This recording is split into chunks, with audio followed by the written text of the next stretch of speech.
Bom, agora a gente vai ver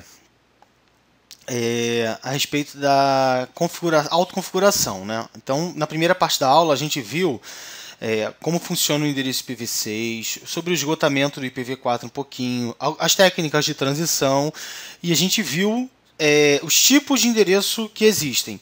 Agora a gente e também viu como faz a atribuição do endereço IPv6 estático no host. Agora a gente vai conversar um pouquinho sobre a autoconfiguração do endereço IPv6. Por quê? Porque ele tem uma autoconfiguração, né, uma configuração dinâmica, em que ele usa um método chamado Slack, né, configuração automática de endereço de vida curta. Tá? O Slack, deixa eu pegar minha canetinha. Opa! Passamos aqui demais. Deixa eu pegar minha canetinha aqui. Então, o Slack, tá? Ele é um método onde o endereço IPv6 ele obtém o prefixo, ou seja, aquela parte da rede, os primeiros 64 bits que representam a rede. E aí ele automaticamente gera os outros 64 bits para que ele possa ter esse endereço IPv6 completo. Como é que ele faz para gerar? Existem dois métodos, a gente vai estudar um pouquinho ele. Mas vamos ver um pouquinho como é que isso funciona. O Slack não há necessidade de nenhum servidor DHCP. Tá? Aí você fala, nossa, como é que pode? Então ninguém configura nenhum servidor DHCP e mesmo assim ele vai se configurar automaticamente? Sim, é um conceito novo, é uma função nova que existe com o IPv6. Então, não preciso de servidor DHCP, basta um roteador. Por quê? Porque os roteadores eles enviam uma mensagem que são os anúncios de roteador. E nesses anúncios de roteador, esses anúncios são feitos via ICMPv6. Por isso que eu falei que o ICMPv6 ganha força no IPv6. O ICMP, que é o V6 no IPv6. Né? Então, os roteadores anunciam através de RA, dos RAs, dos anúncios de roteadores, o prefixo. Então, eles anunciam os primeiros 64 bits. Eles anunciam o endereço de gateway mais o prefixo. Certo? Então, ó, roteadores IPv6, né? Encaminha pacotes IPv6 entre redes, pode ser configurado com rotas estáticas ou com protocolos de roteamento dinâmico. Ok? A gente vai estudar alguns desses protocolos. Quando a gente for ver o OSPF e o RIP, a gente vai estudar o RIP-NG e o OSPF versão 3. A gente vai ver o para IPv4 e o para IPv6. A gente tem uma aula só sobre RIP e uma aula só sobre o OSPF nesse curso. Então a gente vai ver isso daqui a pouquinho. Tá? E eles enviam essas mensagens RA, que são mensagens que eles divulgam para dentro da rede. Então aqui, eu tenho aqui um roteador, certo? Aqui eu tenho um outro roteador. Esse aqui numa rede IPv6. Vou botar aqui, ó, IPv6. Esse aqui liga uma rede IPv6 também, certo? Então esse cara vai ficar distribuindo toda hora RA para dentro da rede dele. E esse cara RA para dentro da rede dele. Entre eles não trocam RA, eles vão trocar só para a rede interna deles, certo?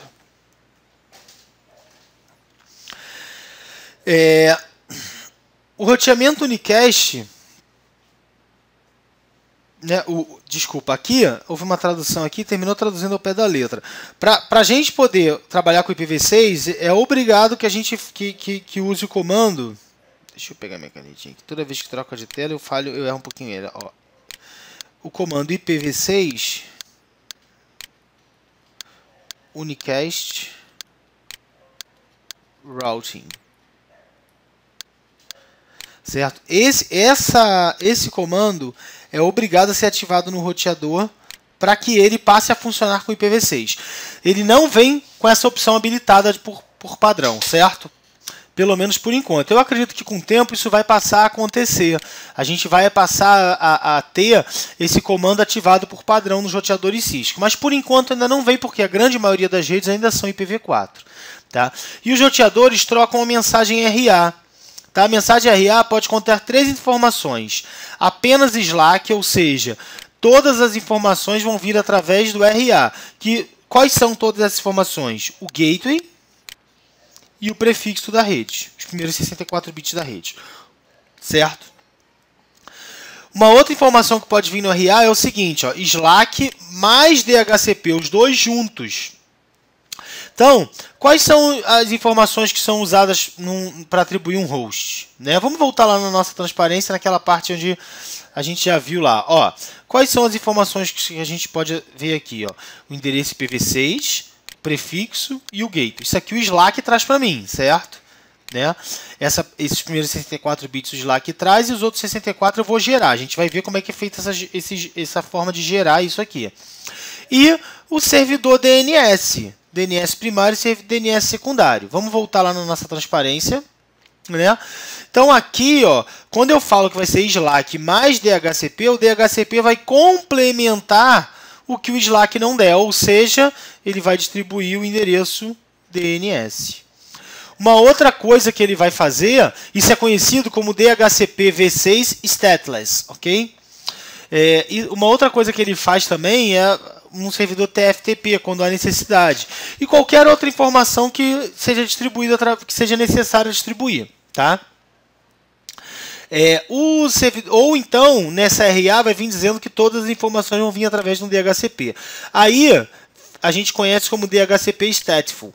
Aí o que acontece? O dispositivo solicita ao DHCP uma requisição DHCP.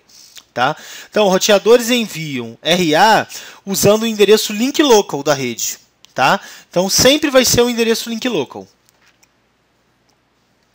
Aqui a gente tem aqui ele explicando como é que funciona. Eu tenho aqui uma rede, tá? E aí essa rede tem um servidor DHCP, eu tenho o meu cliente e tenho um host. Então, primeira coisa, o host ele faz uma solicitação de roteador, um router solicitation. Né? Ele através do ICMPv6, o endereço link local, ele distribui, ele envia em multicast para um grupo que é um grupo chamado All Routers, ou seja, todos os roteadores naquele link recebem aquele grupo multicast. Ele manda aquela mensagem solicitando o RA. Aí o roteador responde o RA. O RA pode vir opção 1, somente Slack, opção 2, Slack mais DHCP, ou opção 3, somente DHCP. Certo? E esse processo onde o roteador gera os outros 64 bits. Eu digo que os primeiros 64 bits foram gerados, vieram a informação do roteador. Ou ele pega com DHCP, mas aí é outra história. Vamos ver que ele pegou com o roteador. Certo? Então ele pegou os primeiros 64 bits. Os outros 64 bits, como é que ele faz? Tem duas formas. O processo EUI64 e o gerado aleatoriamente. No processo EUI64, tá? Ele usa o MAC, ou seja, ele pega os 48 bits do MAC, né? Ele pega os 48 bits do MAC, você fala, mas, pô, já 48, não são 64? Faltam 16, então ele enxerta mais 16 bits, certo? A vantagem é o endereço MAC Ethernet pode ser usado para determinar interfaces, facilmente, também o problema dele é que é facilmente rastreado, né? E aí, por ele ser facilmente rastreado, muita galera da área de segurança acha o seguinte, ó, esse EUI64 é inseguro, porque eu já distribuo o MAC, todo mundo sabe qual é o MAC do cliente, já sabe qual é o MAC de origem através do endereço IP. Aliás, o MAC que ele pegar se estiver usando o EUI64. Por quê? O EUI64 tem uma característica própria. A primeira coisa que ele faz é o seguinte: ele pega, né, os 64 bits, ó, ele pega os 48 bits do MAC, divide em dois grupos de 24 para um lado, 24 para o outro, e enxerta 16 aqui no meio, certo? Para dar os 64 que estão faltando. Né? E ele vai pegar os primeiros bits, vai pegar o sétimo bit e vai inverter esse bit. Se ele for 0, ele vai colocar 1, se ele for 1, ele vai colocar 0. Então ele vai inverter, certo? E os 16 bits que ele enxerta no meio, esses são o FF e FE. Então a gente vê claramente quando o endereço é EU64 justamente por causa desse FFFE. Fica claramente, fica visível isso. A gente vai ver isso daqui a pouquinho, porque aqui, ó. Então ele pega aqui, ó. Eu tenho aqui, ó. Eu tenho esse aqui é um processo de EU64. Então o MAC da máquina é FC994775CE0, certo? Então ele vai dividir 24 bits para um lado, 24 bits para o outro. Vai enxertar o FFFE, que é 110, certo? Então enxertou o FFFE no meio. Pegou o sétimo bit e inverteu. Como nesse caso aqui o sétimo bit é 0, o sétimo bit vai ser 1. E aí ele vai trocar. Ó, aqui era FC, quando eu inverti para 1 ficou FE. FE 9947FF, FE 75, CE 0 é 0. Então esse é um EU64. Toda vez que eu tiver no EU64, no endereço, esse FFFE no meio, a gente já sabe que é um EU64, que foi gerado através do processo EU64. Olha lá, ó. Eu tenho aqui uma tela, né, uma tela com o comando showIPv6 interface brief. Isso é um comando que mostra o resumo das interfaces que tem endereço IPv6 num roteador Cisco. É esse comando, showIPv6 interface brief. É um comando resumido, mas ele vem aqui, ó, o endereço das interfaces. Então observa que essas interfaces, ó, esse é um endereço. Esse endereço aqui é um endereço link local, porque começa com FE80, ó, FE80, FE80, FE80, e ele usou o EU64 no endereçamento, ó. Certo? Então eu tenho aqui em todas essas interfaces o processo FE80. Você vai falar assim, Alexandre, por que a interface giga00 tem o mesmo endereço que a interface serial 0/0/0? Porque serial não tem MAC. Então ele pega a MAC da minha menor interface e usa da minha primeira interface. No caso, a minha primeira interface Ethernet é giga00. Então ele usa esse MAC na outra rede. Aí você fala, não vai dar conflito? Não, porque uma é para outra rede, a serial é para outra rede. Aqui é serial, aqui é giga. Se eu falei para vocês que o link local só faz sentido localmente, só faz sentido para dentro da rede, então dentro do roteador isso não vai ter problema nenhum, certo? Eu posso ter o mesmo endereço link local configurado para mais de uma porta do roteador. Isso vai acontecer normalmente, a gente vai ver isso acontecendo, como aconteceu aqui, certo? E o ID de interface gerado aleatoriamente? Bom, a Microsoft, até o Windows XP, ele usava o EU64. A partir do Windows Vista, ele deixou de usar o EU64 e passou a usar somente o sistema aleatório, porque ela considera inseguro. Tá? Então aqui, dependendo do sistema operacional, um dispositivo pode usar um ID de interface gerada de forma aleatória, em vez de usar um endereço MAC e o processo EU64. Começando com o Windows Vista, o Windows usa uma ID de interface gerada de forma aleatória. Esse processo é um pouquinho diferente. Por quê? Porque o roteador nesse processo, como é aleatório, o roteador não, desculpa, o host nesse processo, ele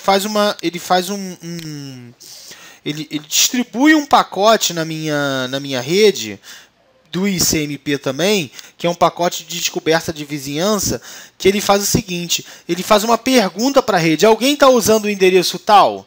Se ninguém responder, significa que aquele endereço não está sendo usado, então ele pode usar. Se alguém responder, vai dar um endereço duplicado, aí ele não vai utilizar esse endereço. Então, no IPv6 já existe uma defesa contra o endereço duplicado que a gente tinha, aquele conflito de endereço que de vez em quando dava numa rede IPv4, né?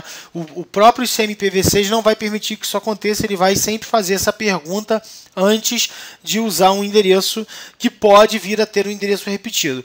No processo EU64 não pode, por quê? Porque o MAC é único, né? O MAC é único na rede.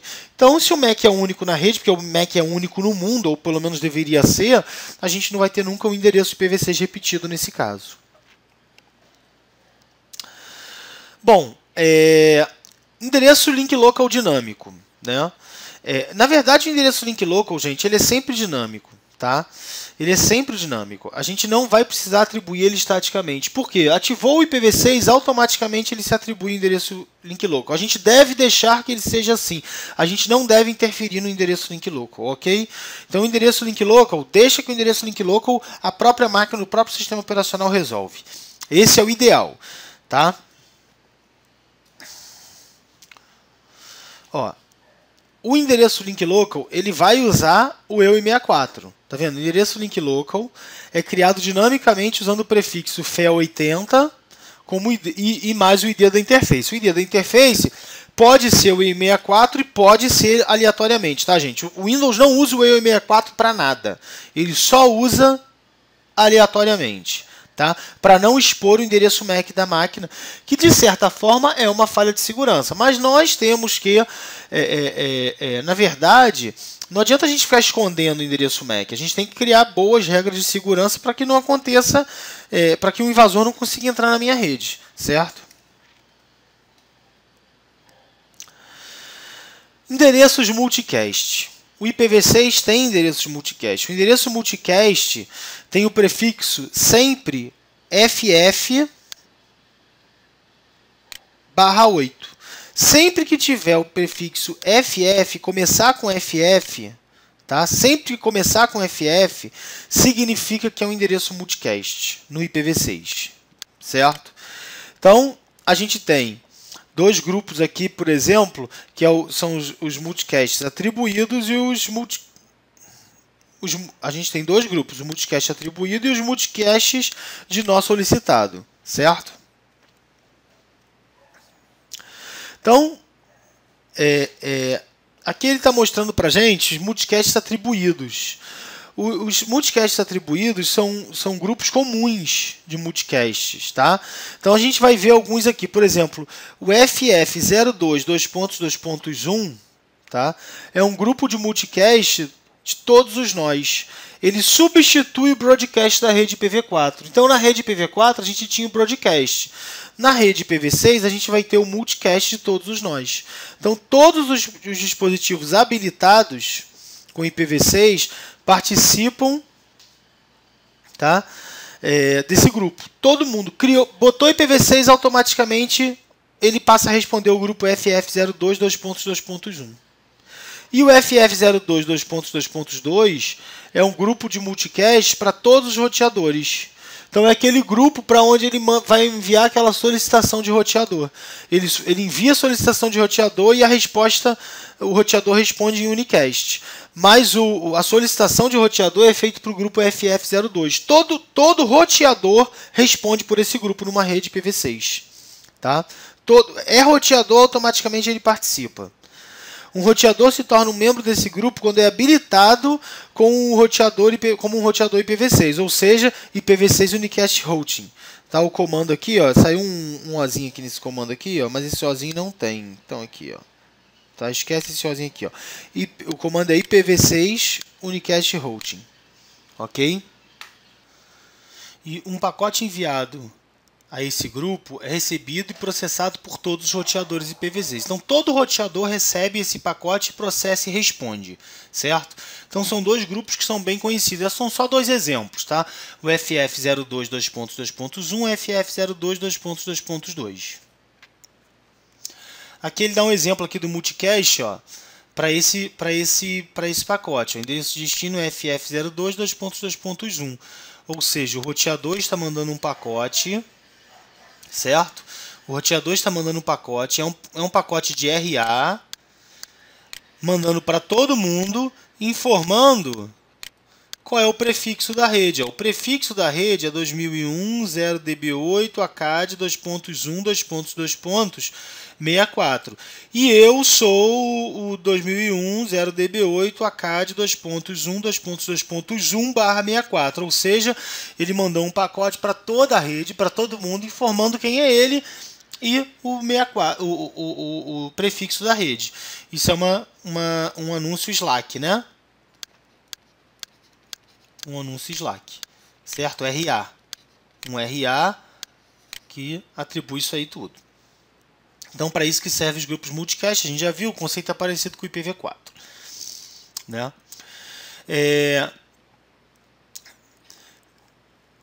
o multicast, para todos os nós, tá? Ele corresponde aos últimos 24 bits de endereço global IPv6 unicast de um dispositivo. Tá? Então, semelhante ao endereço multicast todos os nós, corresponde somente os últimos 24 bits. Tá?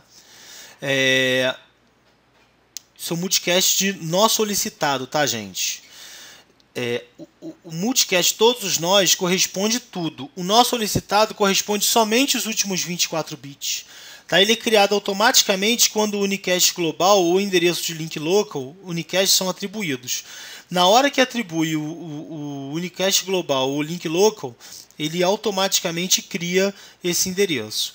E são criados ao combinar o prefixo FF02, 2.0, 2.0, 2.0, 2.0, FF00, barra 104, com os 24 bits mais à direita do endereço unicast.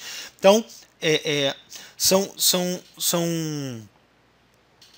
é um endereço onde eu pego esses bits, eu combino esses bits aqui com os 24 bits do endereço. 24 mais 104 dá os 128 do meu endereço IPv6, ok? Então, é um multicast de nó solicitado, certo? Endereço multicast de nó solicitado consiste em duas partes. Prefixo multicast, que é o FF02, 2.0, 2.0, 2.0, 2.0, 2.FF00, 2.2.104. Esses são os primeiros 104 bits do endereço multicast de nó solicitado. E a segunda parte vem os 24 bits menos significativos. Os 24 bits menos significativos são os bits que estão mais à direita do endereço unicast global daquele ou do endereço link local daquele dispositivo, certo?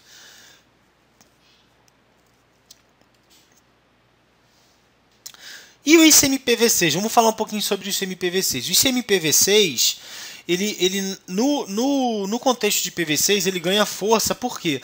Porque, por exemplo, no IPv6 não existe ARP. Não existe ARP, então como é que ele faz essa descoberta dos endereços IPs? Através do ICMPv6. O ICMPv6 ele tem dois subprotocolos, ele tem um subprotocolo que é o Neighbor Discovery Protocol, tá?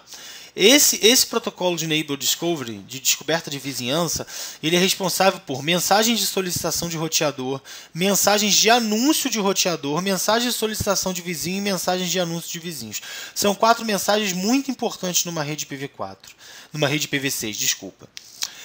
Primeiro que do roteador, ele consegue fazer aquela questão da autoconfiguração e saber se o roteador, se a rede tem DHCP, se não tem, como é que funciona, ou seja, a questão do endereçamento da rede. Segundo, é saber se existe um gateway na rede, quem é esse gateway e para onde eu mando as mensagens se eu estiver aqui para fora da rede. Depois da descoberta de vizinhança, por quê? Porque eu vou conhecer o meu endereço, o endereço MAC da máquina, na camada 2, igualzinho. Tá? A máquina conhece, lembra que o IP é independente das camadas. A gente está falando só de IPv6, só de camada 3. O endereço MAC na camada inferior e os endereços de TCP e UDP na camada superior continuam com o mesmo controle que a gente já estudou e que a gente vai estudar da camada inferior ainda. Certo? Mas imagina o seguinte, eu sei, a minha máquina sabe qual é o meu endereço MAC. Eu tenho aqui uma rede, deixa eu fazer um desenhozinho de uma rede aqui, né? Eu tenho aqui uma rede, tá? E eu tenho aqui um switch e tem as máquinas nas pontas, certo? Então tá aqui, são as máquinas. Acreditem, isso é uma máquina. Cada quadradinho desse é uma máquina, esse aqui é o switch. Switch, roteador e host, ok? Então, eu sei que o host 1 tem o MAC 1. Mas ele quer mandar uma mensagem para o host que tem o IP 3. né, um IPv6 3. E aí o que, que ele faz? Ele não sabe como é que ele faz para mandar isso localmente. Ele não sabe qual é o endereço MAC dessa máquina. Ele só sabe que o IP dela é o i3. Então o que ele faz? Antigamente ele mandava um ARP para a rede. Esse ARP era distribuído em broadcast para a rede inteira e somente o cara respondia. Dessa vez não. Quando eu ligo uma rede IPv6, o ICMPv6 vai mandar uma mensagem de solicitação de vizinhança para todos os meus vizinhos IPv6 e eles mandam de volta para minha resposta com a mensagem de anúncios de vizinhos e eu crio uma tabela de vizinhos. Todos os hosts configurados com IPv6 dentro do mesmo segmento de rede local que eu estou vão me responder essa mensagem e eu vou conseguir saber quem são meus vizinhos IPv6. Então, ó, solicitação de roteador e mensagem de anúncio de roteador enviados pelo host e pelos roteadores. Então, a mensagem de solicitação de roteadores são mensagens enviadas pelo host para o grupo multicast de todos os roteadores IPv6. E as mensagens de roteador, anúncios de roteador, são enviados pelo roteador no grupo todos os nós IPv6 na rede, certo? Ou em unicast quando é em resposta diretamente para alguém. Aqui, ó, ligou o computador. O que, que ele faz? Ele faz uma solicitação de roteador. Preciso de informações de endereçamento do roteador. Aí o roteador devolve com o anúncio de roteador. Ó. Sou tudo o que você precisa. Prefixo, tamanho do prefixo, gateway. Então ele informa tudo. Ou, eis a minha informação, mas você precisa pegar uma parte no servidor DHCP. Ou então ele vem assim, ó. Não posso te ajudar, eu sou um roteador, mas todas as informações você tem que pegar com DHCP. Aí, se for esse caso, o host vai fazer uma solicitação de DHCP. Tá? E os anúncios de vizinho? Dois tipos de vizinhos adicionados, de mensagens adicionais. Né? Eu tenho a solicitação de vizinhos e as mensagens de anúncios de vizinhos. Tá? São usados para resolver endereços, né? Porque, como eu falei, o endereço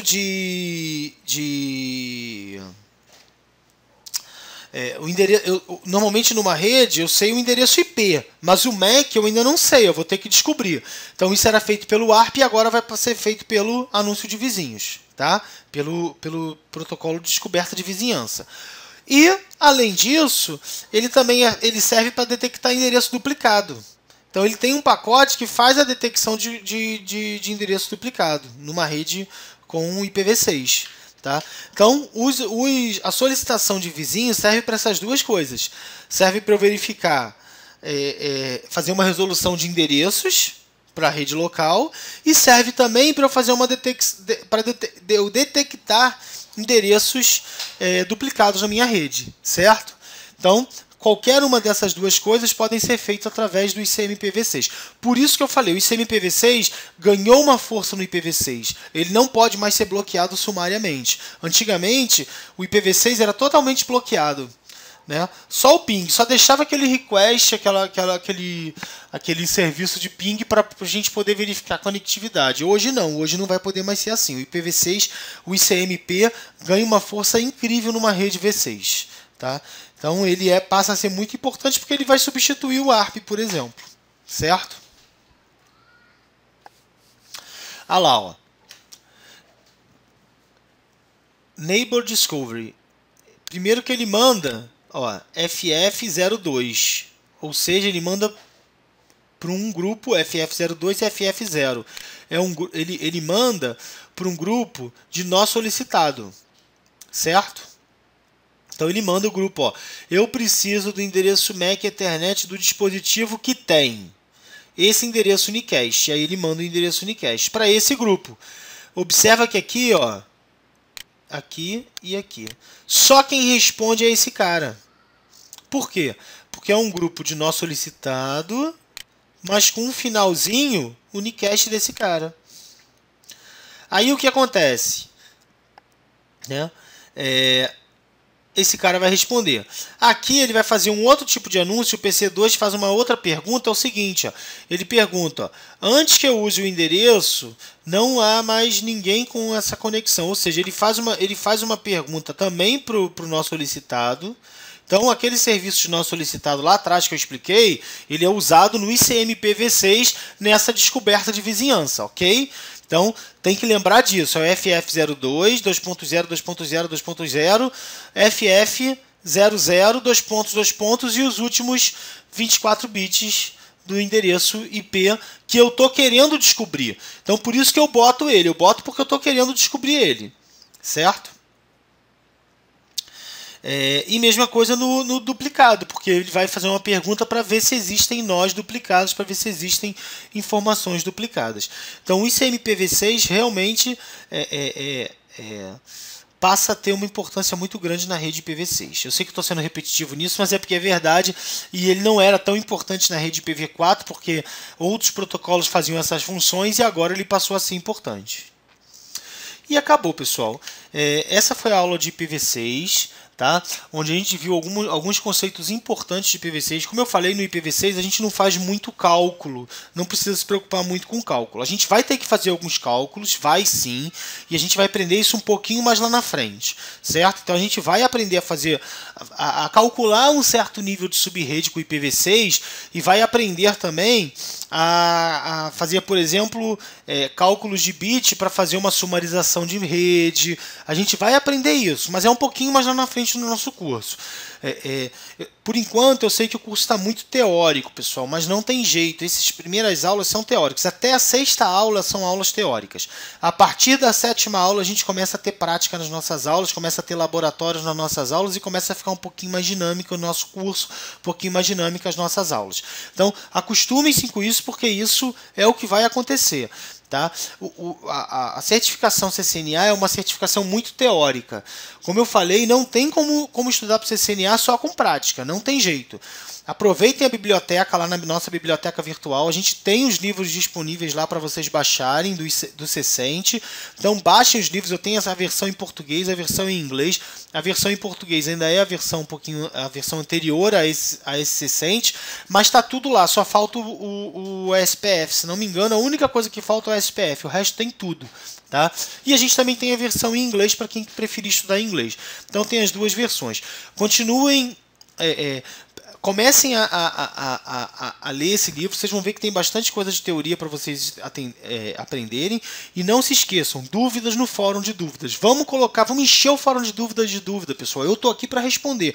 Eu entro todo dia lá. Eu tive um probleminha na semana passada e agora eu não estou mais nem arriscando. Eu estou entrando mesmo direto nos fóruns de dúvida para verificar se tem dúvida. Então vamos entrar, vamos verificar se tem dúvida, ok?